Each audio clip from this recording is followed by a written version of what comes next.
여러분 안녕하십니까? 저는 황작가입니다. 황작가의 책 읽기 오신 것을 환영합니다. 오늘부터 새로운 책을 읽을 예정입니다. 제가 고른 책은요, 캠브리지 대학교의 장하준 교수가 쓴 우리말로는요, 그들이 말하지 않는 23가지. 여기 앞에 그 원 제목하고는 조금 다른데, 이게 자본주의에 대해서 혹은 경제에 대해서 경제학자들이 말하지 않는 23가지란 제목이고요.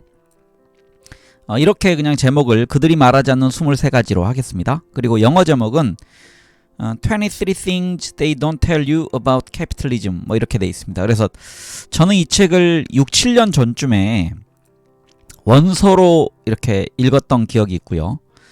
물론 이해를 잘 못했겠죠. 그래서 상당히 그 영어로 혹시 도전하실 분들은 좀 평이하게 돼 있습니다. 일부 또 요즘 스마트폰에 도움을 많이 받을 수 있기 때문에 이렇게 그 원서로 읽을 때 이런 전공 서적들이 오히려 조금 더 쉬울 수 있거든요. 평이한 영어로 쓰여져 있어서 문학 작품보다는 그렇다는 얘기입니다. 그래서 제가 이제 원서로 읽어서 이해하지 못한 부분들이 꽤 있을 거고요.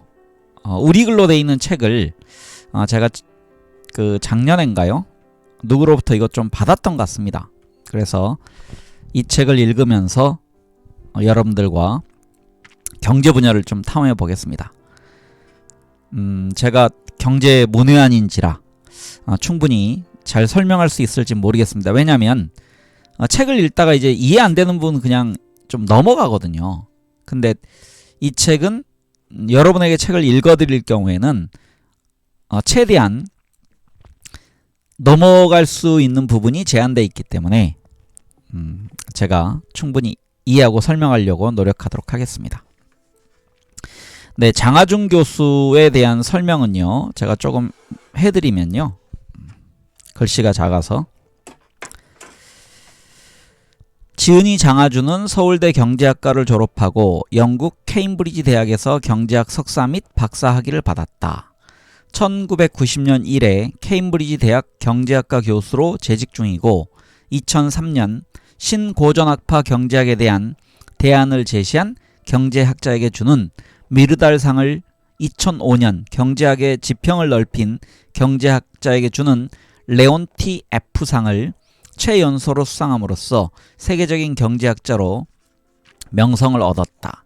주요 저서로는 사다리 걷어차기, 쾌도남마 한국경제, 국가의 역할, 나쁜 사마리아인들 등이 있다. 보다 자세한 사항은 개인 홈페이지 www.hajunchang.net 참조하기 바랍니다. 라고 돼 있고요. 옮긴 이는 두 분입니다. 김희정이란 분하고요. 그리고 안세민 이 두 분이 이 책을 옮겼습니다. 네, 그러면 이 책을 지금 총 23장으로 돼 있나요? 이렇게 돼 있습니다. 그래서 이 책을 제가 12번 정도 나눠서 읽는 것을 목표로 해보도록 하겠습니다. 지금 장별로 그렇게 뭐 장이 길지 않습니다. 그래서 서론, 오늘은 서론과 제 1장, 제가 2장까지 읽는 것을 첫 번째 읽기로 제가 하도록 하겠습니다. 네. 여기 감사의 글은요, 감사의 글도 읽을까요? 감사의 글은 이제 논문이나 책을 쓸 때 이 책을 쓰는 과정에서 도움을 준 분들에게 보내는 헌사인데 뭐 책에 있기 때문에 읽도록 하겠습니다.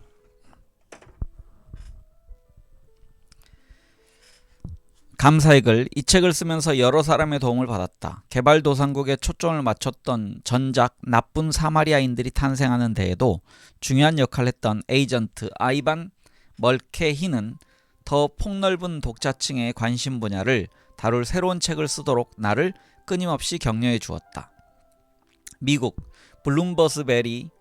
블룸스버리 출판사의 편집자인 피터 기네이는 편집에 관한 중요한 의견을 주었을 뿐 아니라 책의 방향을 잡을 때 그들이 말하지 않는 23가지라는 제목을 제시해 책의 분위기를 정하는데 큰 역할을 했다. 물론 외국인이기 때문에 이게 영어로 먼저 나왔습니다. 그래서 앞에 말씀드린 것처럼 제목이요. 23 Things They Don't Tell You About Capitalism 이라고 되어 있습니다. 영국 앨런 레인 출판사의 편집자 윌리엄 굿레드의 편집 작업을 이끌고 모든 일이 잘 돌아가도록 훌륭하게 일해 주었다. 윌리엄 굿레드는 이렇게 되어 있습니다. 여러 사람들이 책 내용에 대해 좋은 조언을 주었다. 덩컨 그린은 모든 장을 읽고 내용뿐 아니라 편집 면에서도 대단히 유용한 조언을 해주었다. 제프 하코트와 디팍 나이아는 여러 장을 읽고 현명한 충고를 해주었다.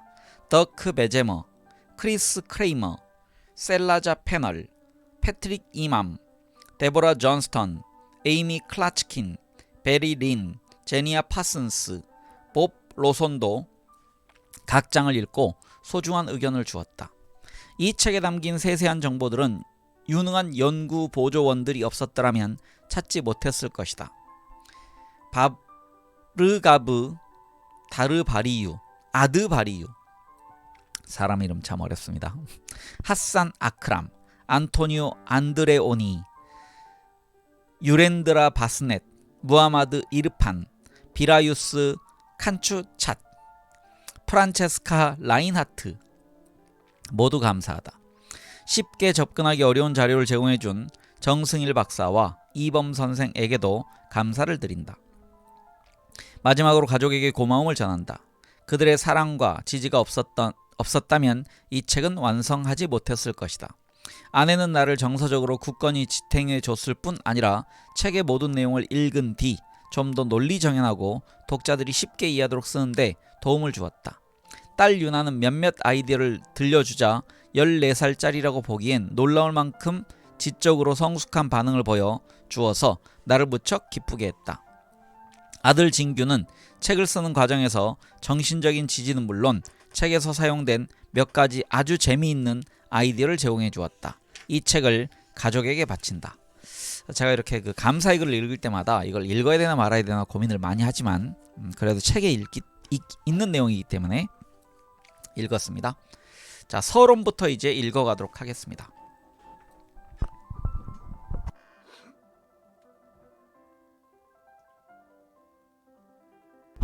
목을 좀 축였습니다. 서론. 세계 경제는 만신창이가 되었다. 전례 없는 규모의 재정 및 통화 지원으로 2008년 금융위기가 세계 경제의 완전한 붕괴로 이어지는 것을 겨우 막아냈음에도 이 사건은 대공황에 이어 역사상 두 번째 경제위기라 할 정도로 그 규모가 컸다. 이 글을 쓰고 있는 2010년 3월 일부에서 불황이 끝났다고 성급히 선언하는 소리들이 들려오기 시작하지만 지속적으로 경기가 회복될지는 아직 불확실한 상태이다. 금융개혁은 하지 않은 상태에서 재정 및 통화정책을 완화한 결과 금융계에 새로운 거품이 일어나고 있는 반면에 실물 부분은 돈줄이 막혀 있다. 이 거품이 터지는 날에 세계 경제는 다시 불황으로 들어가는 더블딥 현상을 면치 못할 것이다. 설사 경기가 지속적으로 회복된다 하더라도 이번 금융위기의 여파는 오랫동안 사라지지 않을 것이다. 기업과 가계 부분은 원상복구하는 데에만 몇 년이 걸릴 것이고 이번 위기로 말미암아 생긴 엄청난 재정 적자를 만회하느라 정부는 공공투자와 복지 혜택을 줄일 수밖에 없어서 길게는 몇십 년 동안 경제 성장, 빈곤 문제, 사회 안정성 등에 부정적인 영향을 끼치게 될 것이다. 금융위기 과정에서 직장과 집을 잃은 사람들은 다시는 경제 주류에 합류하지 못하게 될 수도 있다. 그야말로 두려운 미래가 우리를 기다리고 있는 것이다. 이 재앙은 결국 따지고 보면 1980년대부터 세계를 지배해온 자유시장 이데올로기의 그 원인이 있다. 우리는 항상 그냥 내버려두면 시장이 알아서 가장 효율적이고 공정한 결과를 이끌어낼 것이라는 말을 들어왔다. 각 개인은 자기가 가진 자원을 최대한 활용하는 방법을 누구보다도 더 잘 알기 때문에 효율적일 수밖에 없고 시장에서 경쟁을 통해 자기가 가진 생산성에 맞는 보상을 받게 되므로 공정할 수밖에 없다는 것이다. 우리는 기업들에게 최대한의 자유를 보장해 주어야 한다는 말을 들어왔다. 기업들은 관련 시장 상황을 누구보다 잘 파악하고 있기 때문에 어떻게 하는 것이 회사의 이익에 좋은지 누구보다 잘 알고 있다. 따라서 그들이 하고 싶은 것을 하도록 내버려 두면 부의 창출이 극대화되고 결국 사회 전체가 혜택을 본다는 것이다. 우리는 또 정부가 시장에 개입하면 시장의 효율만 떨어뜨릴 뿐이라는 말을 들어왔다. 잘못된 평등주의를 믿고 부의 창출 범위를 제한하는데 중점을 두는 것이 주로 정부가 개입해서 하는 것이기 때문이다. 그렇지 않다 하더라도 정부는 시장에 맡기는 것보다 더 나은 성과를 올릴 능력이 없다. 좋은 사업적 결정을 내리는데 필요한 정보도 그렇게 할 동기도 부족하기 때문이다. 한마디로 우리는 시장을 전적으로 신뢰하고 시장 흐름을 방해하지 않아야 한다는 말을 줄곧 들어왔다. 이 말을 따라 지난 30여 년 동안 대부분의 나라가 자유시장 정책을 추진했다. 정부 소유의 기업과 금융기관들을 민영화하고 금융 및 산업 부문에 대한 규제를 없앴으며 국제무역과 투자를 자유화하는 한편 소득세를 인하하고 복지 지출을 줄였다. 이 정책을 신봉하는 사람들도 이런 조치들 때문에 사회가 더 불평등해지는 것과 같은 단기적인 문제가 생길 수 있다는 점은 인정하면서도 궁극적으로 더 역동적이고 부유한 사회가 만들어질 것이기 때문에 모든 사람이 혜택을 받는다고 주장했다. 그들은 밀물이 들어오면 모든 배가 다 같이 떠오른다는 비유를 즐겨 썼다. 그러나 이 정책들이 가져온 결과는 그들이 약속한 것과 정반대였다. 2008년 금융위기의 상처를 치유하는 데는 앞으로 수십 년이 걸리겠지만 잠시 옆으로 제쳐보자. 사람들이 깨닫지 못하는 사이에도 자유시장 정책은 금융위기 전부터 대부분의 나라의 성장이 둔화되고 불평등과 불안정이 심화되는 부작용을 낳고 있었다. 부자 나라들에서는 막대한 신용 확대 조치로 이 문제를 덮어왔다. 1970년대 이후 미국의 임금 수준은 제자리 걸음을 하고 노동시간은 늘어났다는 사실을 신용 확대에 힘입은 소비 붐으로 눈가림해 온 것이다. 부자 나라들의 문제도 심각하지만 개발도상국들이 당면한 문제는 한층 더 심각하다. 사하라 이남 지역 아프리카 국가들의 생활 수준은 지난 30여 년 동안 전혀 향상되지 않았고 라틴 아메리카 국가들의 1인당 성장률은 3분의 2가 떨어졌다. 같은 기간 동안 중국과 인도처럼 불평등은 심화되었지만 급속한 성장을 이룬 나라들도 있다. 그러나 이 나라들은 부분적인 자유화만을 허용하면서 본격적인 자유시장 정책은 도입하기를 거부한 곳들이다. 결국 시장주의자들, 다시 읽겠습니다. 결국 자유시장주의자들 혹은 신자유주의 경제학자라 불리는 사람들이 우리에게 해온 이야기는 잘해야 부분적으로만 맞고 최악의 경우에는 완전히 틀렸다는 말이 된다.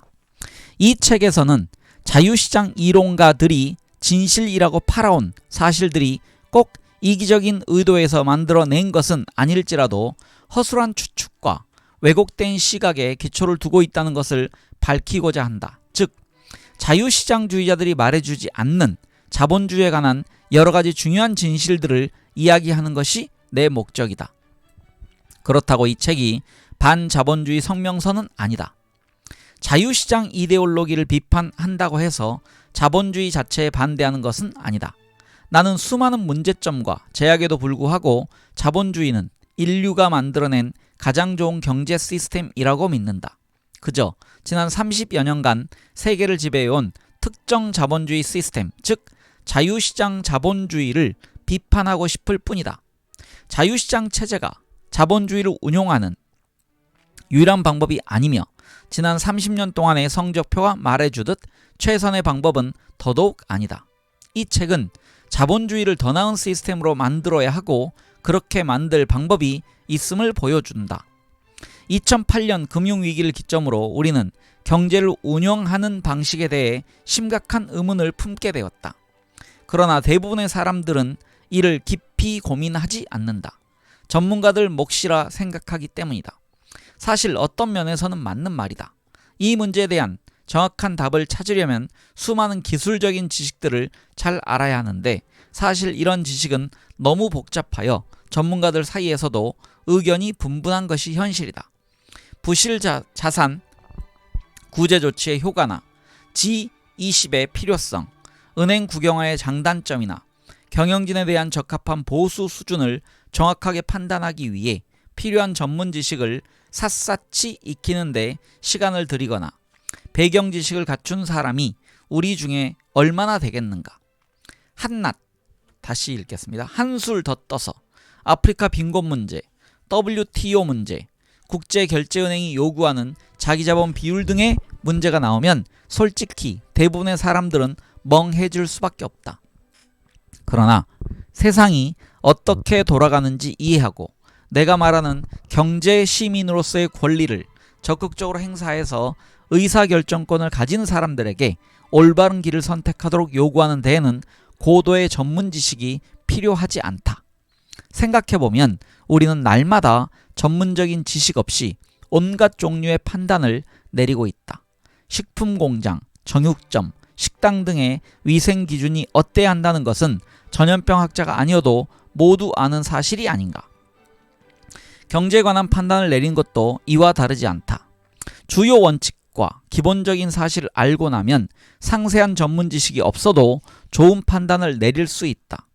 단 한 가지 전제 조건은 신자유주의 이데올로기가 씌워놓은 장밋빛 색안경을 벗어달라는 것이다. 이 색 안경을 쓰고 보면 온 세상이 단순하고 아름다워 보인다. 그러나 이제 안경을 벗고 냉혹한 현실을 직시해보자.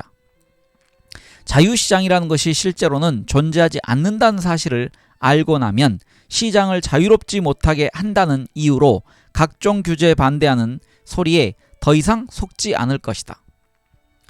큰 정부의 적극적인 개입이 경제의 역동성을 해치는 것이 아니라 오히려 촉진할 수도 있다는 사실을 알고 나면 정부에 대해 널리 퍼진 불신이 근거가 없었음을 깨닫게 될 것이다. 우리가 탈산업화된 지식경제 시대에 살고 있는 것이 아니라는 사실을 알고 나면 일부 정부들이 추진해온 대로 국가산업의 쇠퇴에 무관심하거나 암묵적으로 환영해온 것이 과연 옳은 일이었는지를 다시 생각하게 될 것이다. 트리클 다운 이론이 제대로 작동하지 않는다는 사실을 깨닫고 나면 부자들에 대한 과도한 세금 감면 정책의 정체를 직시하게 되어서 지금까지 들어온 것처럼 이런 감세 정책이 우리 모두를 더 부유하게 하는 것이 아니라 단순히 부자들을 더 부자로 만드는 정책이었음을 알게 될 것이다. 세계 경제가 겪어온 일들은 우연히 일어난 것도 아니고 저항할 수 없는 역사적 흐름의 결과도 아니다. 최고 경영진과 은행가들의 수입이 엄청나게 늘어나는 동안 평범한 미국인들의 임금은 정체를 벗어나지 못하고 노동시간은 계속 늘어난 현상은 어떤 신성불가침한 시장의 법칙 때문에 벌어진 일이 아니다. 우리가 갈수록 심해지는 국제경쟁에 휘말려 일자리를 걱정하게 된 것이 끊임없는 교통, 통신의 진보 때문만은 아니다. 지난 30년 사이 금융부문이 실물경제와 점점 더 유리되고 급기야는 오늘날의 경제적 재앙을 불러오게 된 것은 결코 불가피한 일이 아니었다. 열대기후, 불리한 지리조건, 경제발전에 맞지 않는 문화 등 인간의 힘으로는 바꿀 수 없는 구조적인 요인 때문에 가난한 나라들이 가난한 것이 아니다. 차차 설명하겠지만 사람들이 내리는 결정, 특히 규칙을 정할 수 있는 힘을 가진 사람들이 내리는 결정에 따라 일어나는 일들의 방향과 결과도 결정이 된다. 누구도 저희가 내리는 결정이 의도한 결과로 이어질지는 장담할 수 없지만 지금까지 내려진 결정들이 모두 불가피한 것은 아니었다. 우리가 사는 세상은 인간의 힘으로 만들 수 있는 여러 세상 중 가장 나은 세상이 아니다. 우리가 다른 종류의 결정을 내렸더라면 지금 다른 모습의 세상에 살고 있을 것이다. 이런 점들을 고려해 볼 때 우리는 돈 많고 힘 있는 사람들이 내리는 결정들이 확고한 증거와 제대로 된 논리에 근거한 것들인지를 따져봐야 한다. 그런 후에야 기업, 정부, 국제기구 등에도 올바르게 행동하라고 요구할 수 있다. 결정을 내릴 힘을 가진 사람들은 늘 상황이 아무리 불행하고 불공평해도 그렇게 된 것은 피할 수 없는 일이었고 따라서 변화를 가져올 방법도 없다고 말한다. 경제 시민으로서 권리를 적극적으로 행사하지 않으면 우리는 그들의 말을 믿고 그들의 결정에 희생되는 운명을 피할 수 없다. 이 책의 목적은 자본주의가 실제로 어떻게 돌아가고 어떻게 하면 더 잘 돌아가게 할 수 있는지를 독자들이 이해하도록 돕는 데 있다. 이 책은 그러나 초보자를 위한 경제학 입문서는 아니다. 그보다 더 좁으면서도 동시에 그보다 더 넓은 책이다. 이 책은 기본적인 경제학 원론에서는 의뢰 설명하고 넘어갈 만한 기술적인 부분도 다루지 않았다는 점에서는 입문서보다 좁다고 하겠다. 그러나 그런 기술적인 부분을 건너뛴 것은 결코 이 책의 독자들이 이해하지 못할 것이라 생각해서가 아니다.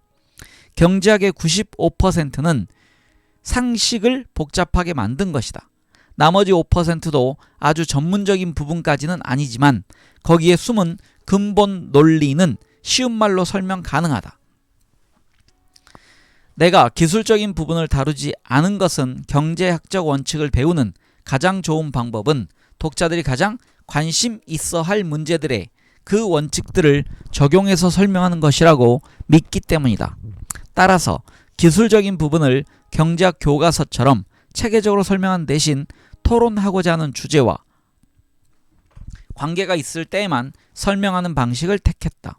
따라서 이 책은 경제학에 대한 전문 지식을 갖추지 않은 독자들도 충분히 이해할 수 있는 내용을 담고 있기는 하지만 동시에 입문서 이상의 책이기도 하다. 고급 경제학 서적에서도 당연하게 받아들이는 경제학적 이론과 실증적 자료들에 대해 의문을 제기하는 점에서 이 책은 고급 경제학서 수준을 넘는다고 하겠다. 전문가들이 지지하는 이론들에 도전하고 대부분의 전문가들이 받아들이는 실증적 자료들에 의문을 제기하라고 하면 비전문가 독자들은 부담스럽다고 느낄지도 모르겠다. 그러나 대부분의 전문가가 믿는다면 맞는 것이겠지 하는 생각에서 벗어나면 그 다음 일은 생각보다 수월하다. 이 책에서 다루는 문제들은 대부분 해법이 단순하지 않은 것들이다. 사실 자유시장 경제학자들이 말하는 것과 달리 이 문제에는 단순한 해법이 없다는 것 자체가 내가 이 책에서 말하고자 하는 핵심이다. 그러나 그렇다고 이런 문제들을 직시하지 않으면 세상이 실제로 어떻게 돌아가는지 알 수 없다. 그리고 세상이 실제로 어떻게 돌아가는지를 이해하지 않고서는 경제 시민으로서 권리를 행사해서 사회에 이바지하기는커녕 우리 자신의 권익마저 제대로 지켜낼 수 없을 것이다. 네, 서문이 있었고요. 여기 thing 1 이렇게 돼 있습니다. The first thing 뭐 이렇게 해석될 것 같은데 첫 번째 이제 장부터 읽어가겠습니다. 첫 번째 장은 자유시장이라는 것은 없다. 상당히 도발적인 제목입니다. 그 밑에 이제 소 제목이요. 그들은 이렇게 말한다. 시장은 자유로워야 한다. 정부가 개입하여 시장에 참여하는 주체들에게 할 수 있는 것과 할 수 없는 것을 지시하면 자원이 적재적소에 쓰이지 못하게 된다. 자신들이 생각하기에 가장 이윤이 높은 일을 할 수 없다면 사람들은 투자하고 기술 혁신을 할 동기를 잃는다.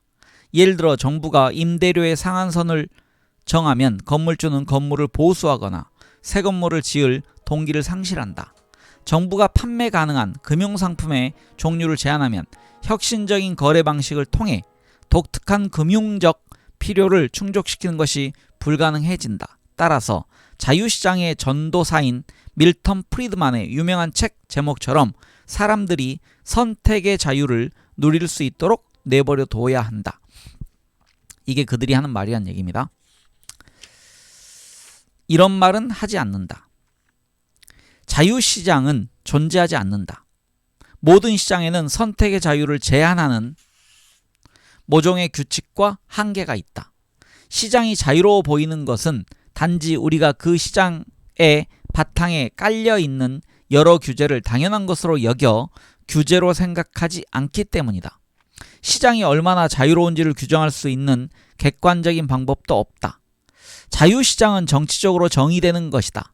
자유시장 경제학자들은 자신들이 정부의 정치적 개입으로부터 시장을 보호하려고 하는 것처럼 이야기하지만 그것은 사실이 아니다. 정부는 언제나 시장에 개입하고 있고 자유시장론자들도 다른 모든 사람들과 마찬가지로 정치적이다. 객관적으로 규정된 자유시장이 존재한다는 신화에서 벗어나는 것이야말로 자본주의를 이해하는 첫걸음이다. 책에 대한 설명을 제가 좀 해야 될 것 같습니다. 이 책은요, 지금 원서도 이렇게 됐었나 제가 좀 까먹었는데, 제가 좀 맨 앞에 이렇게 있었네요. 맨 앞에 제가 까먹고 있었는데, 책이 전체적으로 이렇게 구성되어 있습니다. What they tell you. 그들이 당신에게 말하는 것. What they don't tell you. 그들이 당신에게 말하지 않는 것. 이렇게 되어 있습니다. 그 다음에 이제 내용이 이렇게 이어지게 되어 있습니다. 그래서 이 책의 형식을 제가 좀 까먹고 있었는데요.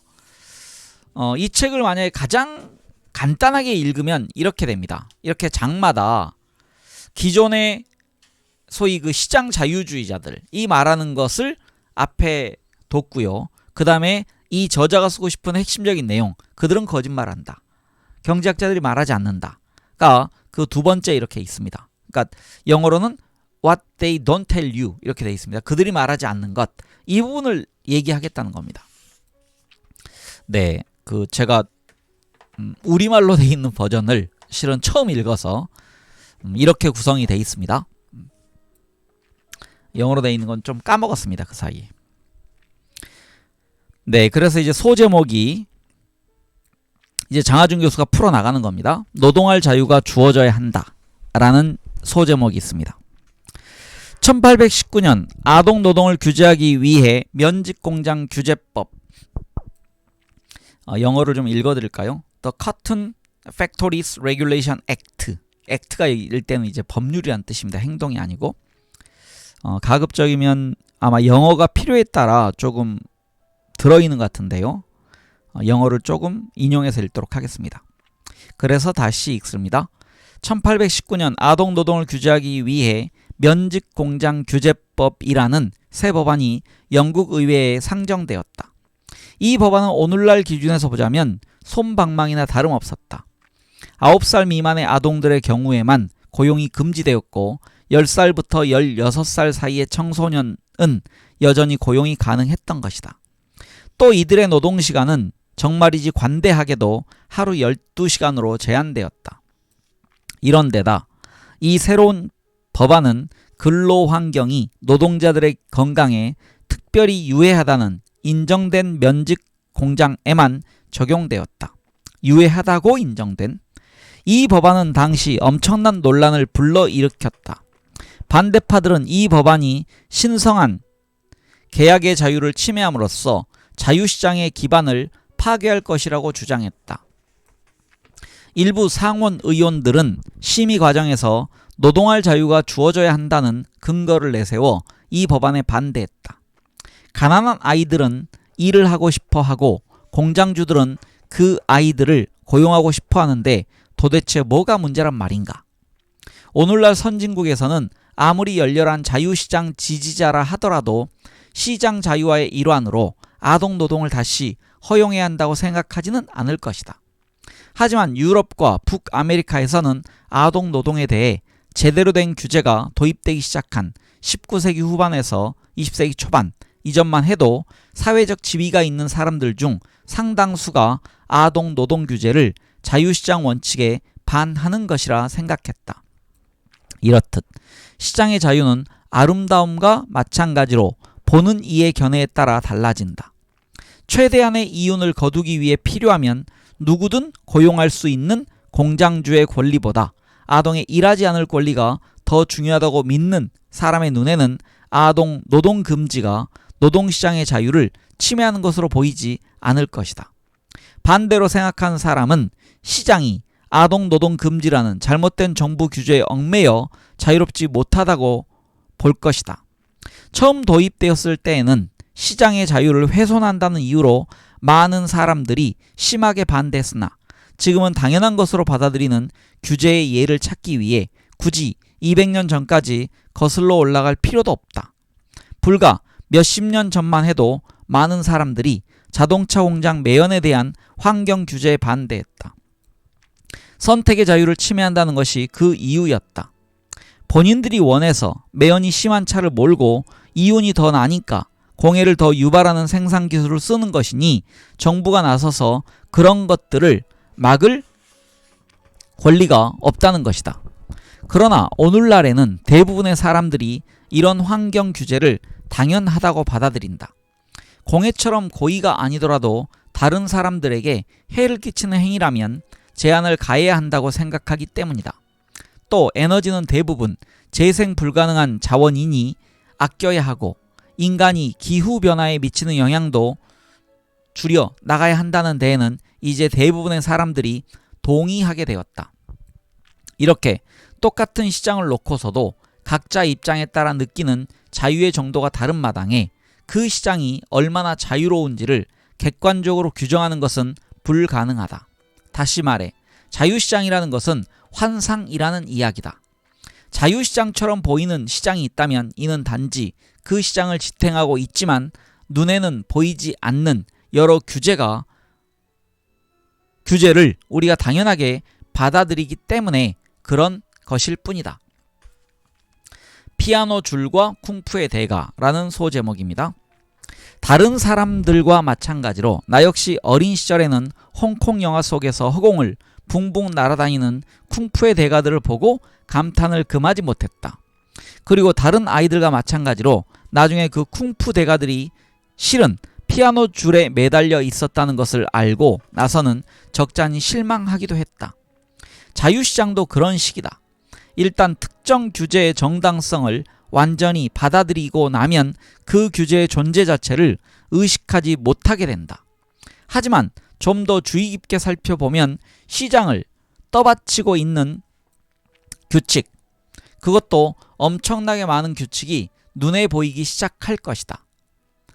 우선 무엇을 사고 팔 수 있는지에 대한 규제가 있다.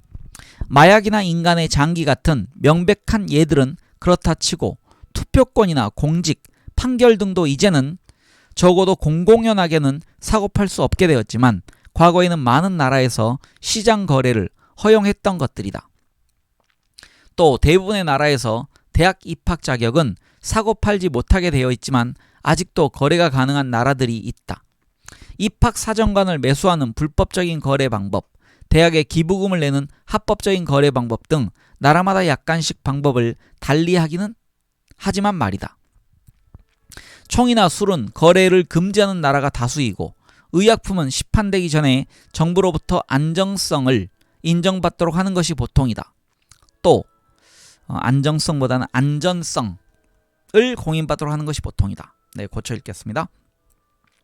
이런 규제들은 모두 잠재적으로 논란의 여지를 안고 있다. 150년 전에 인간을 사고 파는 거래, 즉 노예 거래를 금지하는 규제가 논란을 불러일으켰던 것처럼 말이다. 시장에 누가 참여할 수 있는지에 대한 규제도 있다. 오늘날에는 아주 아동 노동을 규제하여 아동이 노동시장에 진입하는 것 자체를 금지하고 있다. 의사나 변호사같이 사람들의 삶에 심대한 영향을 미치는 직업에는 면허가 필요하다. 이런 면허들은 경우에 따라 정부가 아니라 직능집단, 예를 들어 의사회에서 발급하기도 하지만 그것이 규제의 한 형태임에는 변함이 없다. 은행 설립도 일정 수준 이상의 자본을 보유한 기업에 한해 허가하는 나라가 많다. 심지어 너무 규제가 적어서 2008년 금융위기를 불러일으킨 주식 시장마저 거래 참가자에 대한 규제사항이 있다. 주식을 한자로 들고 뉴욕 증권거래소로 가져가서 팔 수는 없다. 어느 기업의 주식이 주식시장에서 거래가 되려면 그 기업은 일정 기간에 걸쳐 엄격한 회계감사 기준을 충족하는 등의 상장 요건을 갖추어야 한다. 또 주식은 면허가 있는 중개인이나 트레이더를 통해서만 거래가 가능하다. 거래에 관련된 조건 또한 구체적으로 명시되어 있다. 내가 1980년대 중반에 처음 영국에 와서 깜짝 놀랐던 일 중 하나가 소비자들이 제품 하자가 없는데도 단지 마음에 들지 않는 이유로 전액 환불을 요구할 수 있다는 점이었다. 당시만 해도 한국에서는 최고급 백화점을 제외하고는 그런 요구가 불가능했다. 영국에서는 상품을 산 후에도 마음을 바꿀 수 있는 소비자의 권리가, 아무 하자가 없는데도 반품된 물건을 제조원에 돌려보내는 데 들어가는 비용을 피할 수 있는 소매상의 권리보다 중요하다고 규정한 것이다.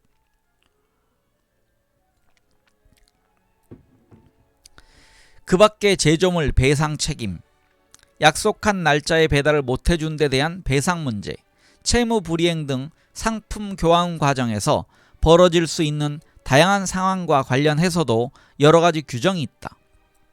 또 많은 나라들이 노점상을 금지하거나 주거지역에서 성행위를 금지하는 등 어디에서 상행위가 이루어지는지를 규제한다. 가격에도 규제가 따른다. 여기에는 자유시장 경제학자들이 습관적으로 공격하곤 하는 임대료 통제나 최저임금제처럼 명백한 규제만 있는 것은 아니다. 선진국에서 임금을 결정하는 데에는 최저임금법을 포함해 다른 무엇보다 더 큰 영향을 미치는 것이 바로 이민정책이다. 그렇다면 선진국에서는 허용 가능한 최대 이민 규모를 어떻게 결정할까? 그것은 결코 노동시장에서 자유롭게 결정되지 않는다. 만일 노동시장에서 자유롭게 결정되도록 내버려 둔다면 자국 노동자의 80~90%는 임금이 낮고 생산성은 더 높은 이민 노동자들로 대체될 것이다. 그러므로 이민 문제는 대개 정치적으로 해결될 수밖에 없다. 정부가 자유시장 경제에서 수행하는 광범위한 역할에 대해 여전히 의문이 남는다면 우리가 받는 임금은 모두 근본적으로 정치적 결정이라는 이야기를 살펴보도록 하자. 이건 3장에서 살펴본다. 2008년 금융위기 이후 많은 나라에서 이자율이 지속적으로 인하됨에 따라 대출금리도 대폭 떨어졌다. 왜 이런 일이 벌어졌을까? 갑자기 사람들이 대출받기를 꺼리게 되어 은행들이 그들의 마음을 돌리고자 금리를 낮춘 것인가? 물론 그렇지 않다. 그것은 이자율을 내림으로써 수요를 진작시키고자 하는 정치적 결정에 따른 것이었다. 대부분의 나라에서는 평상시에도 중앙은행이 이자율을 결정한다. 이는 암암리의 정치적인 고려가 반영된다는 의미이다. 한마디로 이자율도 정치적으로 결정되는 것이다. 이렇듯 다른 모든 가격에 영향을 주는 임금과 이자율이 상당 부분 정치적으로 결정된다면 궁극적으로는 모든 가격이 정치를 통해 결정된다고 할 수 있다. 자유무역은 과연 공정한가? 이런 소제목입니다. 우리는 어떤 규제 이면에 있는 도덕적 가치에 수긍하지 않을 때 그것을 규제라고 여긴다. 19세기 미국 연방정부가 자유무역에 고율의 관세를 부과하자 노예 소유자들이 격분한 것도 그래서였다. 당시 그들은 자유시장에서 사람을 매매하는 행위에 별다른 잘못이 있다고 보지 않았다. 인간을 다른 인간이 소유할 수 있다고 믿는 입장에서 볼 때 노예무역 금지는 제조업 제품에 대한 무역 제한이나 다름없는 조치였던 것이다. 1980년대 한국의 가게 주인들도 무조건 반품 조건은 시장의 자유를 제한하는 부당하고 부담스러운 정부 규제라 여겼을 것이다. 자유무역 대 공정무역을 둘러싼 요즘 논쟁의 이면에도 이런 가치관의 충돌이 깔려 있다. 많은 미국인들은 중국이 자유롭게 무역을 하는지는 몰라도 공정하게 하지는 않는다고 생각한다. 미국인들이 보기에는 말도 안 되는 저임금, 비인간적인 환경에서 일하는 노동자들이 생산한 제품을 파는 중국은 공정하지 못한 경쟁을 하는 상대이다. 반대로 중국인들은 선진국이 자유무역을 옹호한다고 하면서 열악한 노동조건과 저임금을 기반으로 생산된 제품들에 대한 수입 제한 같은 방식으로 중국산 수출품에 인위적인 장벽을 치는 것은 받아들일 수 없는 처사라고 반박할 수 있다. 중국인들 입장에서 자기들이 가지고 있는 가장 풍부한 단 하나의 자원인 값싼 노동력을 활용하는 데 제약을 받는 것은 부당하게 보일 수밖에 없다.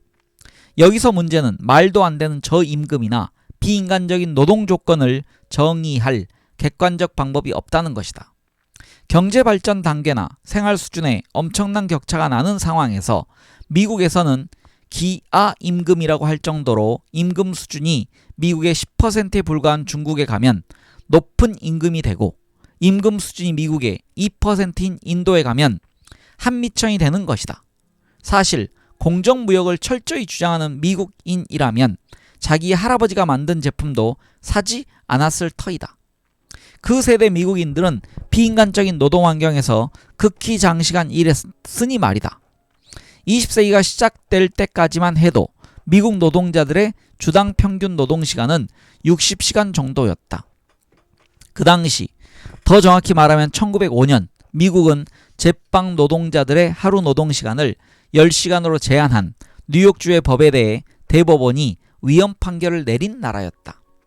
제빵 노동자들이 원하는 시간만큼 일할 수 있는 자유를 박탈했다라는 근거로 말이다. 이렇게 볼 때 공정무역을 둘러싼 논쟁은 본질적으로 도덕적 가치 판단이나 정치적 결정에 관한 문제이지 통상적인 의미의 경제학적 논쟁은 아니다. 경제에 관한 문제이기는 하지만 경제학자들이 사용하는 잣대로 재서 답할 수 있는 문제는 아닌 것이다. 그렇다고 모든 것이 상대적이니 누가 무슨 짓을 하더라도 비난해서는 안 된다는 뜻은 아니다. 꼭 내 견해만이 절대적으로 옳다고 우기지 않으면서도 현재 중국을 포함한 특정 나라에 통용되는 노동기준이 너무 낮다는 입장을 취할 수 있고, 그를 개선하려 노력할 수도 있는 것이다. 비록 중국이 곧바로 미국 수준의 임금이나 스웨덴 같은 노동 환경을 갖출 수는 없겠지만 분명히 중국 노동자들에게 지금보다 임금을 더 주고 노동 조건을 개선하는 것이 가능하다. 실제로 많은 중국인들도 현재 상황을 비판하며 정부의 노동 규제 강화를 요구하고 있다. 하지만 경제 이론, 적어도 자유시장 경제학 이론으로는 중국에서 올바른 임금 수준과 노동 환경이 어떤 것인지에 대한 답은 할 수 없다. 다음 소제목은요, 여기가 프랑스가 아닌 것 같아 라는 소제목입니다. 2008년 7월 금융 시스템의 붕괴에 직면한 미국 정부는 주택담보대출 회사인 페니메이와 프레디맥에, 다시 읽겠습니다. 이건 회사 이름입니다. 페니메이와 프레디맥에 2천억 달러라는 막대한 공적 자금을 쏟아붓고 국유화 조치를 단행했다. 이를 목도한 켄터키주 출신 공화당 상원의원 짐 버닝이 프랑스 같은 사회주의 국가에서나 있을 법한 조치라며 정부를 비난했던 일은 유명하다. 하지만 2008년 9월 10일 버닝 상원의원이 사랑하는 조국은 프랑스를 넘어 악의 제국이 되어버렸다. 그날 다름 아닌 공화당 당수 조지 부시 대통령이 나와 미국 정부가 최소 7천억 달러에 달하는 납세자의 돈을 사용하여 악성 부실 자산, 영어로 톡식 에셋을 매입한다는 부실 자산 자체 구제를 발표한 것이다. 부시 대통령의 생각은 버닝과 완전히 달랐다. 부시는 부실 자산 구제 조치가 연방정부는 불가피한 경우에 한해서만 시장에 개입해야 한다는 신념 위에 세워진 미국식 자유기업 시스템인 연장선상에 있는 것이라고 주장했다. 글이 좀 어렵게 돼 있네요. 따라서 금융산업의 상당 부분을 국유화하는 조치는 사회주의적인 것이 아니라 그런 불가피한 경우에 해당한다는 말인 셈이다. 물론 부시 대통령의 이런 발언은 인류 역사상 최대 규모의 국가 개입을 흔히 있는 시장 현상이라고 우기는 것이니만큼 정치적 이중화법의 극단적 사례라 할 수 있다. 하지만 부시의 발언으로 자유시장이라는 신화의 기반이 얼마나 취약한지가 드러나고 말았다. 그의 발언에서 나타나듯이 어떤 정책이 자유시장 자본주의에 위배되지 않는 불가피한 국가 개입인지 아닌지는 견해 문제인 것이다. 과학적으로는 엄밀하게 규정된 자유시장의 경제라는 것은 없다. 밑에 지금 각주가 좀 있는데요. 읽어드리겠습니다. 위에 나왔던 내용에 관련돼서 I don't think we are in France anymore 라는 원래 제목은 오즈마법사에 나오는 I don't think we are in Kansas anymore 라는 유명한 말에서 따왔다. 주인공 도로시가 회오리 바람에 말려 집을 타고 오즈의 나라에 착륙한 직후 강아지 토토에게, 즉 혼잣말로 한 말로 어떻게 된 일인지 모르겠지만 완전히 딴 세상에 와버렸다는 충격적인 이야기를 일부러 완곡하게 표현해서 그 효과를 증폭시킨 것으로 유명한 문구다. 이런 설명이 있습니다. 그리고 레이건 대통령이 소련을 악의 제국이라 한 것을 비꼬아 미국이 공산 국가 소련에서나 있었을 법한 일을 했다는 뜻입니다. 이게 지금 위에 있는 짐 버닝의 악의 제국이라는 표현에 관련된 부수적인 이야기입니다. 이게 지금 원서에는 있나 모르겠는데요. 잠시만요. 원서에는 이게 이런 각주가 있었는지 모르겠습니다. 이건 아마 역자들이 조금 추가시킨 것 같은데요. 원서에는 이런 그 풋노트가 없었습니다. 그래서 우리 책에, 우리 글로 된 책에 좀 더 이런 자세한 도움이 될 만한 그런 설명들이 덧붙여진 것 같습니다. 이어서 읽겠습니다. 특정 시장을 구분하는 신성불가침의 경제가 존재하지 않는다면 그 경제를 변경하고자 하는 시도 역시 그 경계를 지키고자 하는 시도만큼이나 정당한 것이다. 실제로 자본주의 역사 자체도 시장의 경계를 둘러싸고 벌어진 끊임없는 투쟁의 역사였다. 오늘날 시장 바깥에 존재하는 많은 것들은 시장 과정 자체가 아니라 정치적 결정에 의해 시장에서 제외되었다. 인간을 비롯해 공직, 판결, 투표권, 대학 입학 자격, 무허가 약품 등이 그 대표적인 예이다. 물론 이런 것들을 공무원이나 법조인, 유권자를 대상으로 한 뇌물 공여처럼 불법적이거나 소송에서 이기기 위한 고액의 변호사 선임 혹은 정당에 대한 정치자금 지원처럼 합법적으로 다시 시장화하려는 경향이 여전히 존재한다. 이처럼 특정 거래를 시장 안으로 끌어들이려는 혹은 밖으로 몰아내려는 움직임은 항상 양방향으로 진행되어 왔지만 후자인 탈시장의 경향이 더 강하다. 시장에서 계속 거래되는 상품도 시간이 지날수록 규제가 강화되고 있다. 몇십 년 전과 비교할 때 오늘날에는 유기농산물 증명이나 공정무역 생산자 증명 등과 같이 누가 무엇을 생산할 수 있고 오염물질이나 이산화탄소 배출 규제 등과 같이 어떻게 생산할 수 있으며 제품 표기 규정이나 환불 규정 등과 같이 어떤 방식으로 판매할 수 있는지를 훨씬 더 엄격하게 규제하고 있다. 시장의 경계를 다시 긋는 과정에서 무력 충돌이 뒤따르기도 하는데 이는 그 과정이 정치적으로 결정된다는 것을 극단적으로 보여주는 사례이다. 미국은 노예 매매의 자유를 둘러싸고 남북전쟁을 했다.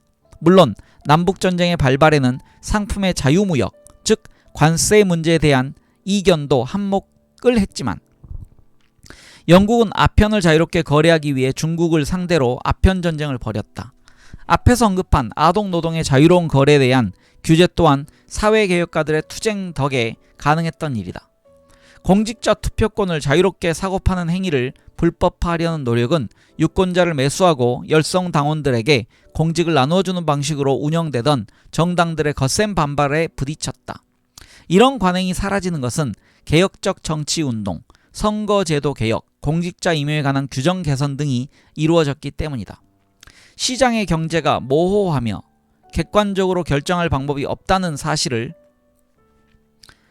인식하면 경제학이 물리학이나 화학 같은 과학이 아니라 정치적 행위라는 사실을 깨달을 수 있다. 물론 자유시장을 신봉하는 경제학자들은 우리가 시장의 올바른 경계를 과학적으로 확정할 수 있다고 믿기를 바라겠지만 그것은 틀린 말이다. 연구하는 대상이 경계를 과학적으로 결정할 수 없다면 그것은 과학적 연구라 할 수 없다. 지금까지 보았듯이 새로운 규제에 대한 반대는 일부에서 아무리 현 상태가 부당하다고 지적해도 그대로 고수하자고 주장하는 것과 같다. 또 기존의 규제를 철폐하자는 주장은 시장 영역을 확대하자는 말이나 다름없는데, 시장은 1달러당 1표 원칙에 따라 작동하는 만큼 돈 있는 사람들에게 더 많은 권력을 주자는 의미이다. 따라서 자유시장 경제학자들이 시장의 자유를 제한한다는 이유를 들어 특정 규제의 도입을 반대하는 것은 그 규제를 통해 보호될 권리들을 부정한다는 자신들의 정치적 견해 표명에 불과하다.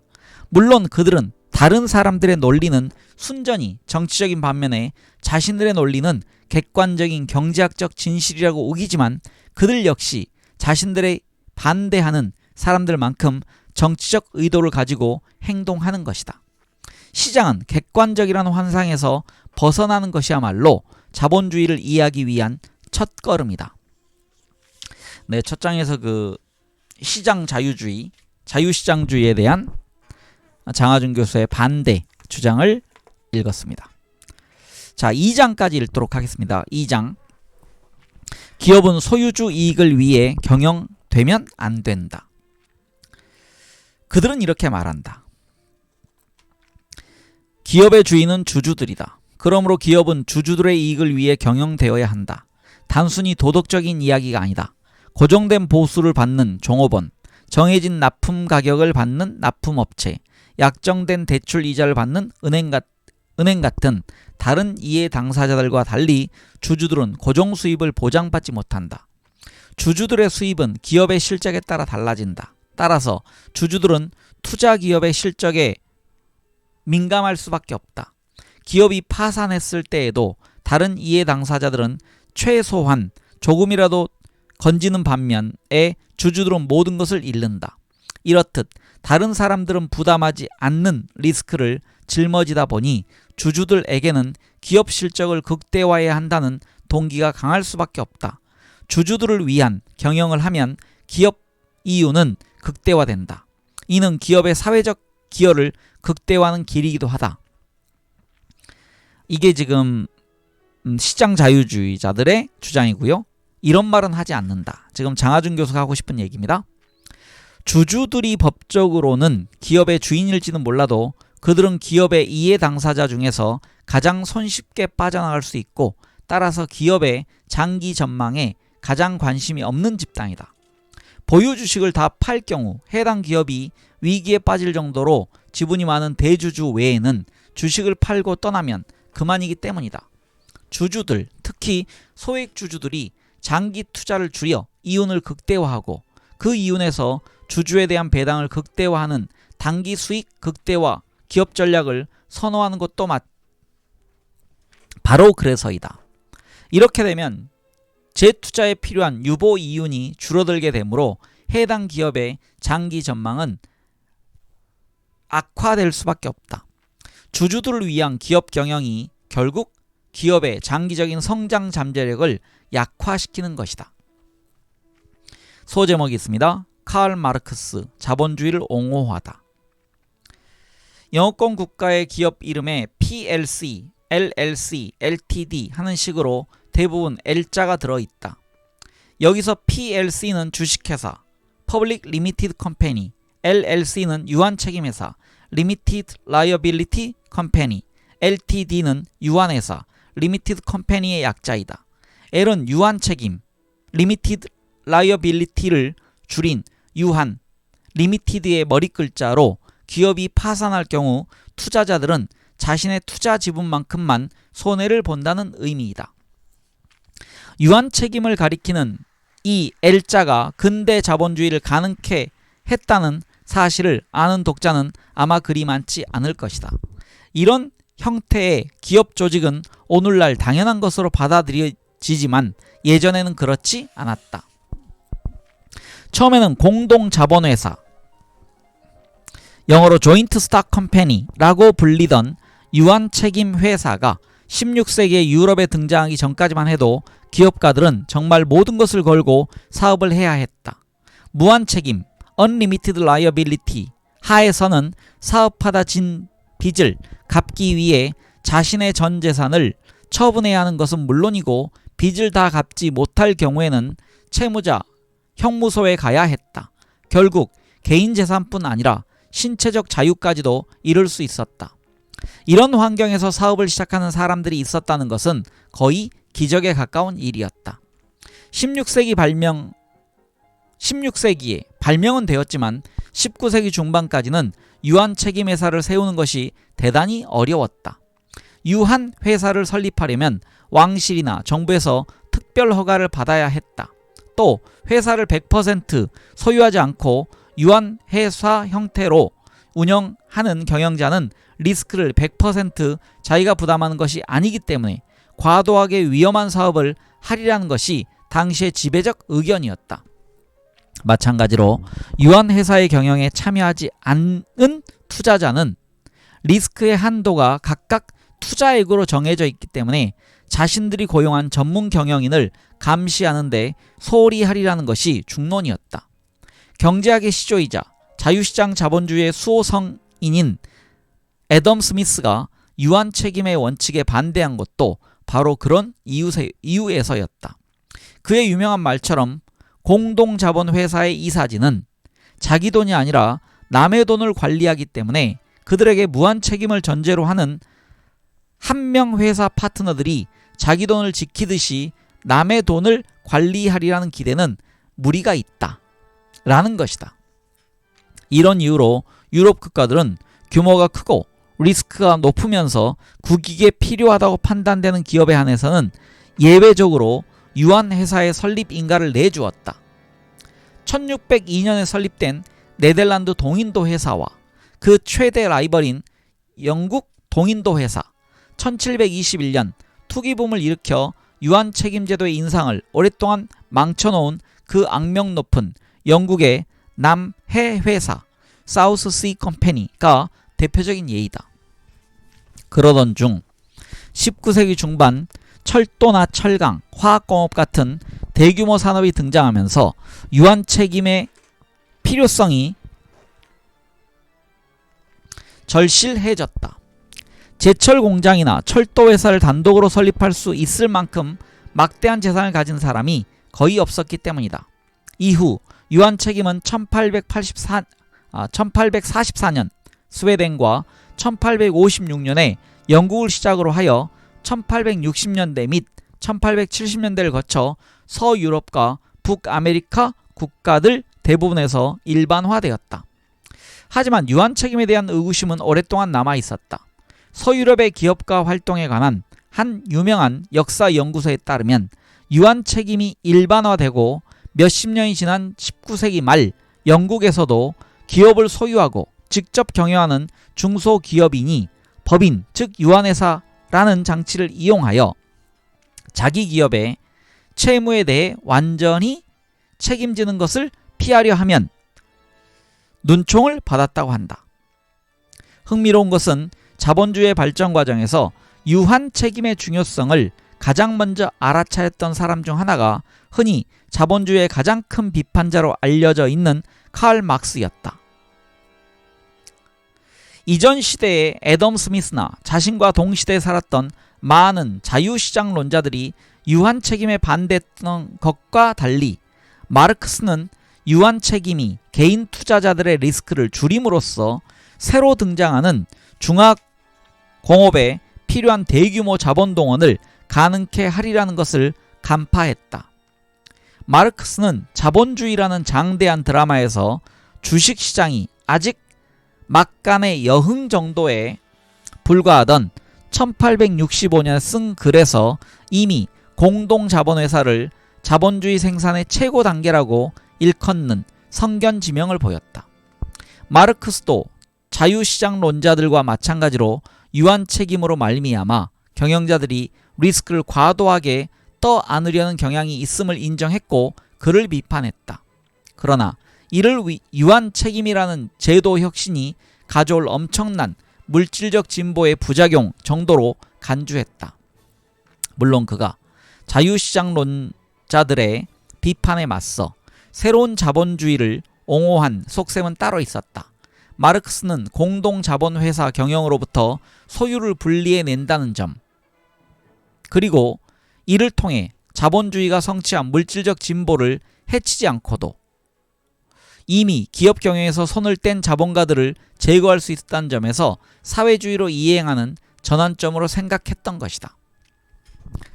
다음 소제목이 자본가 계급의 종말로 되어 있습니다. 공동 자본회사에 기반을 둔 새로운 자본주의가 사회주의를 향한 길을 닦아줄 것이라는 마르크스의 예언은 실현되지 못했다. 하지만 유한책임이라는 새로운 제도가 일반화되면 자본주의의 생산력이 한 차원 더 높아질 것이라는 예언은 정확했다. 유한책임 제도는 19세기 후반에서 20세기 초반에 걸쳐 자본 축적과 기술 진보를 엄청나게 촉진시켰다. 자본주의는 애덤 스미스의 책에 나오는 핀 공장, 푸주간, 제과점과 같이 소유주 혼자서 기껏 해야 수십 명의 종업원을 거느리고 경영하던 기업들로 이루어진 시스템에서 최고 경영진부터 시작하여 수백에서 수천 명에 달하는 종업원을 고용하고 복잡한 조직구조를 갖춘 거대 기업들의 시스템으로 변모했다. 유한회사를 둘러싸고 오랫동안 우려를 낳았던 경영상의 인센티브 문제, 즉 다른 사람의 자금으로 경영하는 경영자는 리스크를 과도하게 떠안을 것이라는 우려는 처음에는 별 문제가 되지 않는 듯했다. 유한책임 제도 초기에는 많은 대기업을 헨리 포드나 토마스 에디슨, 앤드류 카네기와 같이 상당한 지분을 소유한 카리스마 넘치는 기업가들이 경영하고 있었다. 주식의 100%를 소유하지 않은 한 유한책임 하에서는 소유 경영자들도 리스크를 과도하게 떠안을 가능성이 있었고 또 실제로 그렇게 하는 경우도 있었지만 거기에는 한계가 있었다. 회사 지분을 상당 부분 소유한 상황에서 지나치게 위험한 결정을 내리는 것은 그들 스스로에게 손해였기 때문이다. 더욱이 그들 대다수는 비상한 능력과 비전의 소유자들이었다. 그런 만큼 유한 책임을 믿고 과도하게 위험한 결정을 내렸더라도 그 결과는 회사를 100% 소유하고 있는 경영자들이 모든 위험을 신중하게 고려하여 내린 의사결정보다도 더 나은 경우가 대부분이었다. 하지만 시간이 지나면서 전문 경영인이라는 새로운 계급이 출현하여 카리스마 넘치는 기업가들을 대체해 나갔다. 기업 규모가 확대됨에 따라 어느 한 사람이 상당한 지분을 보유하는 것도 점점 더 어려워졌다. 다만 스웨덴 같은 일부 유럽 국가에서는 의결권이 적은 대개는 10%였으나 0.1%인 경우까지 있다. 중간에 설명이 있어서요. 다시 읽겠습니다. 다만 스웨덴 같은 일부 유럽 국가에서는 의결권이 적은 주식의 신규 발행이 법적으로 허용된 덕분에 창업자 가족이나 그들 소유의 재단이 지배주주의 지위를 유지할 수 있었다. 이런 변화 속에서 전문 경영인들이 경영권을 장악해 나갔고 주주들은 기업의 경영 방침을 결정하는 데 점차 소극적이 되었다. 1930년대가 되면서 경영자 자본주의, 영어로는요 매니저리얼 캐피탈리즘의 탄생을 이야기하는 사람들이 많아졌다. 19세기 빅토리아 시대의 산업 지휘관, 영어로 캡틴스 오브 인더스트리로 불리던 전통적 의미의 자본가들이 관료들로 대체되기 시작한 것이다. 전문 경영인도 민간 부문에서 일하지만 결국 관료이다.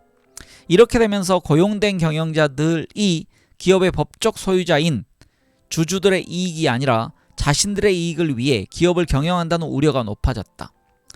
비판론자들에 따르면 전문 경영인들은 이윤을 극대화하기보다는 매출 극대화를 통해 회사 규모를 키우고 그를 통해 자신들의 명성을 높이려 한다거나 회사에서 받는 특전을 최대화하려 했다. 극단적인 경우에 전문 경영인들은 기업의 수익성이나 기업 가치와는 무관하지만 자신들에게 개인적 만족감을 주는 전시성 사업에 치중한다는 비판까지 받았다. 일부에서는 이런 전문 경영인의 등장을 전적으로 환영할 만한 일은 아니나 불가피한 현상으로 받아들였다. 오스트리아 태생의 미국 경제학자로 기업가 이론으로 유명한 조지프 슌페터는 기업 규모가 확대되고 연구개발 분야에 과학적 원리가 도입되는 당시의 추세가 계속되면 초기 자본주의 시대의 영웅적인 기업가들은 관료적인 전문 경영인들로 대체될 것이라고 1940년대에 주장했다. 슌페터는 그로 인해 자본주의의 역동성은 약화되겠지만 이는 불가피한 일이라고 생각했다. 여기서 슌페터는 그 혁신 이론을 얘기했던 사람입니다.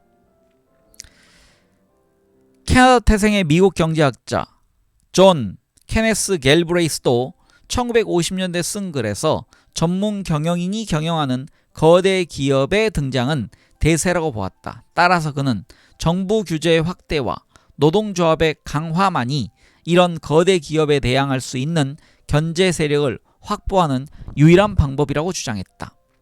그 뒤로 수십 년 동안 사유재산 제도를 철저하게 옹호한 사람들은 경영자들이 기업 이윤을 극대화하는 쪽으로 경영자 인센티브가 설계되어야 한다고 주장했다. 수많은 인재들이 어떻게 하면 그런 인센티브를 만들어낼 수 있을까 고민했지만 이 성배는 쉽게 찾아지지 않았다.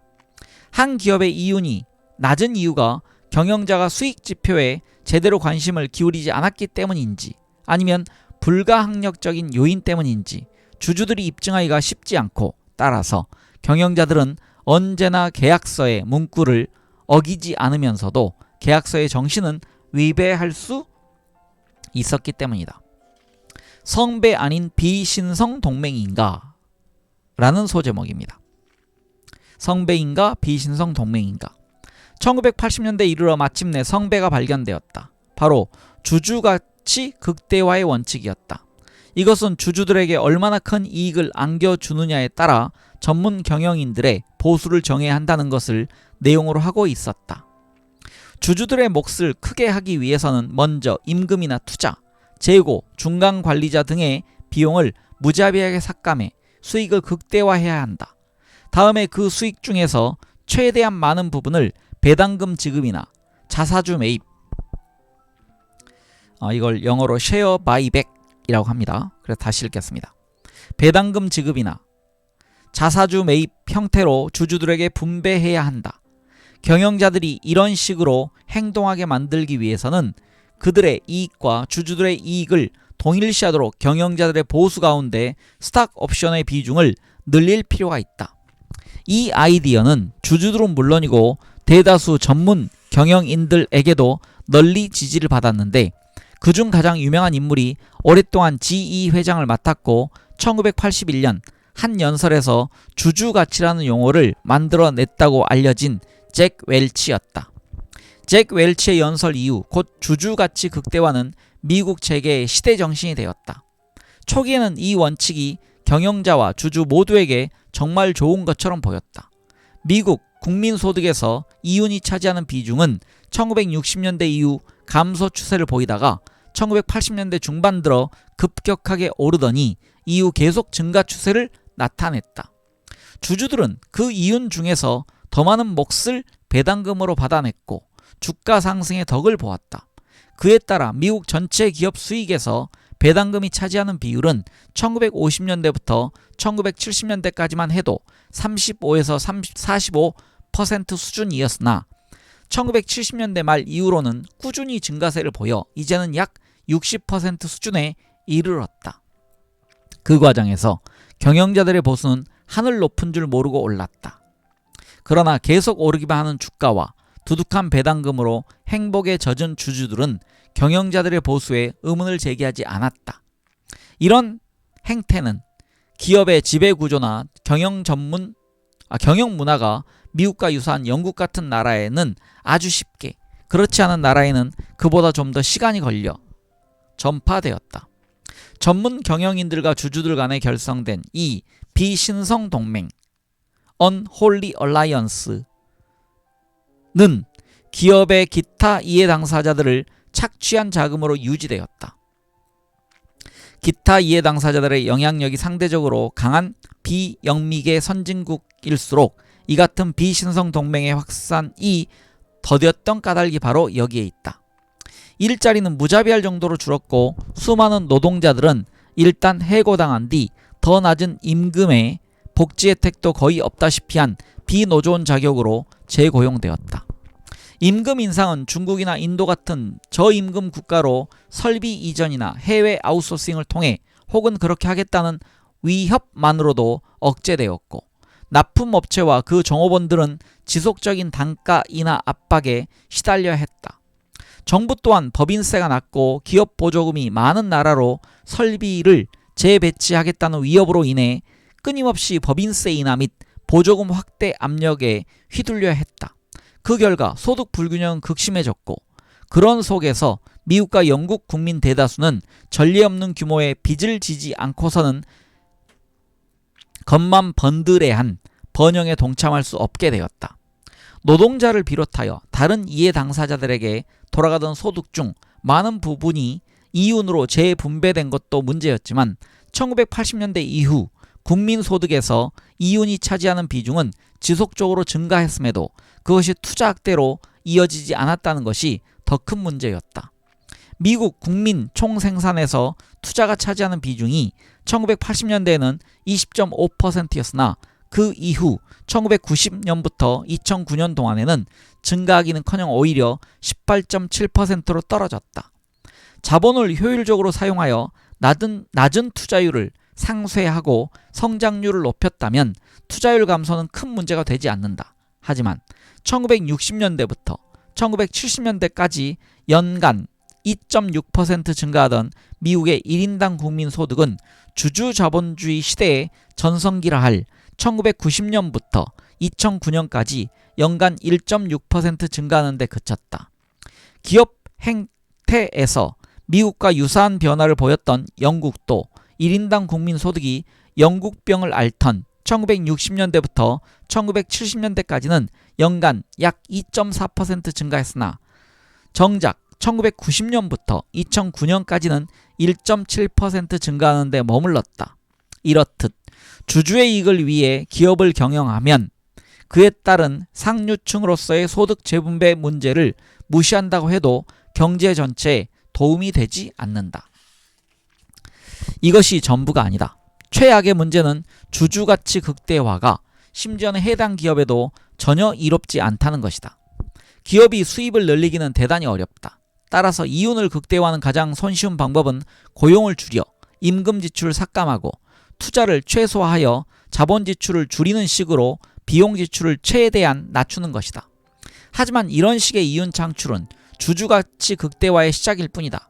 이렇게 해서 창출된 이윤을 주주들에게 최대한 배당해야 한다. 아니면 이윤의 일부를 자사주 매입에 사용하여 주가를 높게 유지해야 한다. 그렇게 되면 주주들은 보유 주식 일부를 내다 팔아 더 많은 자본이득을 실현할 수 있고, 이는 더 많은 이윤, 간접적으로 주주에게 돌아감을 의미한다. 1980년대 초반까지만 해도 미국은 기업 이윤에서 자사주 매입에 사용하는 비율이 5%를 밑돌았다. 하지만 이 수치는 계속 증가하여 2007년에는 90%라는 놀라운 수준이 되더니 2008년에는 물경 280%라는 터무니없는 기록을 세웠다. GM은 2009년에 파산을 막는 데 필요한 350억 달러의 자금을 조달하느라 쩔쩔맸다. 이는 미국의 기업 경제학자 윌리엄 라조닉의 추정에 따르면 GM이 1986년부터 2002년까지 자사주 매입에 투입한 204억 달러를 세금 공제 후 2.5%의 수익을 올릴 수 있는 은행에 예치해 두었더라면 아무런 문제 없이 조달할 수 있는 액수이다. 주주들이 이런 식으로 흥청망청 지내는 동안 스톡옵션으로 막대한 양의 주식을 챙긴 전문 경영인들도 엄청난 혜택을 누렸다. 이 모든 것은 장기적으로 기업에 해를 입힌다. 고용 삭감은 단기적으로는 생산성을 높일지 몰라도 장기적으로는 부정적인 결과를 낳는다. 노동력 부족은 노동 강도의 강화로 이어지고, 그에 따라 노동자들이 지치면 실수가 잦아져 결국 제품의 품질이 저하되면서 기업의 평판 역시 나빠진다. 하지만 더 중요한 사실은 끊임없는 해고 위협으로 인해 일자리에 대한 불안감이 높아지면 노동자들이 해당 기업의 특화된 기술을 익히는 데 필요한 시간 투자를 꺼리게 되고, 이는 궁극적으로 기업의 생산 잠재력을 훼손한다는 점이다.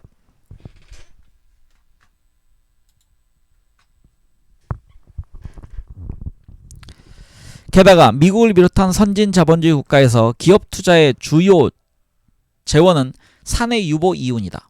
그런데 배당금을 높이고 자사주 매입을 늘릴수록 사내 유보 이윤은 줄어들고 그에 따라 투자도 감소된다. 투자 위축은 그 효과가 단기적으로는 드러나지 않을지 몰라도 장기적으로는 기업의 기술력을 후퇴시켜 기업의 생존 자체를 위협한다.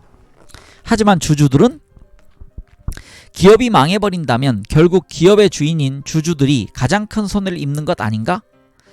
집이 되었건 땅이 되었건 기업이 되었건 자산의 소유자가 필요한 것은 소유자만이 그 자산의 장기적인 생산성에 관심이 있기 때문이 아닌가? 현 상태를 유지하기를 원하는 사람들은 이에 대해 이렇게 답할 것이다. 주주들이 이 모든 문제를 방관한다면 제3자가 보기에는 정신 나간 것으로 보이더라도 결국은 자기들이 원해서 그렇게 하는 것이라고. 문제는 주주들이 기업의 법적 소유주이기는 하지만 불행하게도 여러 이해 당사자 중에서 기업의 장기적 생존에 제일 관심이 없는 집단이라는 사실이다. 주주들이야말로 기업에서 가장 쉽게 손을 뗄 수 있는 사람들인 것이다. 가망 없는 회사의 주식을 무작정 붙잡고 있지 않을 정도로만 눈치 있는 주주라면 필요할 때 약간의 손실을 감수하고 보유 주식을 내다 팔면 그만이기 때문이다. 반면 노동자나 납품업체 같은 다른 이해 당사자들은 해당 기업의 요구에 특화된 기술을 축적했거나 설비 투자를 해놓은 상태이기 때문에 해당 기업에서 벗어나 다른 대안을 찾기가 훨씬 더 어렵다. 따라서 대부분의 주주들보다는 노동자나 납품업체가 해당 기업의 장기적인 생존 여부에 더 민감할 수밖에 없다.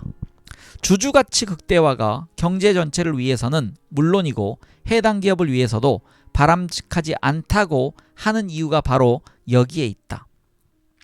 다음 소제목은요. 세상에서 가장 바보 같은 아이디어. 유한 책임은 주주들이 손쉽게 빠져나갈 수 있는 출구를 제공하여 투자에 따른 리스크를 완화해 주었다. 인류의 생산력이 크게 진보할 수 있었던 것도 유한 책임을 통해 대규모 자본 축적이 가능해진 덕분이었다. 하지만 바로 그렇게 손쉽게 빠져나갈 수 있기 때문에 주주들은 기업의 장기적인 미래를 책임질 만큼 믿음직한 후견인이 되지 못하는 것이다.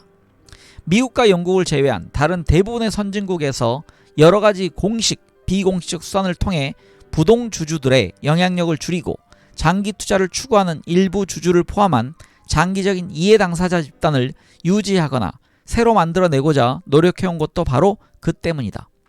많은 나라에서 정부가 핵심 기업들에게 상당한 지분을 가지고 안정적인 주주로서 역할을 하고 있다. 프랑스의 르노나 독일의 폭스바겐처럼 정부가 직접 소유하는 방식도 있고 프랑스나 한국처럼 국영은행을 통해 간접 소유하는 방식도 있다. 앞서도 잠깐 언급했지만 스웨덴 같은 나라에서는 주주들이 행사할 수 있는 의결권의 수가 주식의 종류에 따라 다르다. 이를 이용하여 창업자 가족은 기업 경영권을 상당 부분 유지하면서도 추가로 자본을 공모할 수 있었다. 어떤 나라들에서는 부동 주주들보다 훨씬 더 장기적인 관점에서 행동하는 노동자 대표가 공식적으로 즉 기업 경영에 직접 참여하기도 한다. 독일에서 기업의 감사위원회에 노조 대표들이 참석하는 것처럼 말이다. 일본은 서로 우호적인 기업들 사이에 상호 출자를 통해 부동 주주들의 영향력을 최소화하고 있다. 그 결과 이들 나라에서는 전문 경영인과 부동 주주들이 자신들에게 유리한 주주가치 극대화 모델을 아무리 선호한다 해도 그를 위한 비신성 동맹을 결성하기가 대단히 어렵다. 따라서 이들 나라에서는 장기 전망을 중시하는 이해 당사자들이 기업을 완전하게 통제하지는 못할지라도 상당히 강력한 영향력을 발휘한다. 그러므로 미국이나 영국에서만큼 쉽게 기업들이 노동자를 해고할 수도 없고 납품업자를 쥐어짤 수도 없으며 투자에 소홀한 채 이윤을 수익 배당이나 자사주 매입에 남용할 수도 없다. 이는 이들 나라 기업이 장기적으로 미국이나 영국 기업보다 생존 가능성이 더 높을 수 있음을 의미한다. GM이 세계 자동차 시장에서 누리던 절대 우위를 잃어버리고 끝내 파산한 이유를 생각해보라. GM은 주주가치 극대화의 선봉에 서서 끊임없이 다운사이징을 추진하고 투자를 기피했다. 이런 단기 전략 위주의 GM식 경영이 가진 약점은 최소한 1980년대 후반부터 이미 가시적으로 드러났으나 GM은 2009년에 파산할 때까지 전략을 바꾸지 않았다. 이 과정에서 GM 자체는 허물어지고 있었으나 경영진과 주주들은 행복했기 때문이다.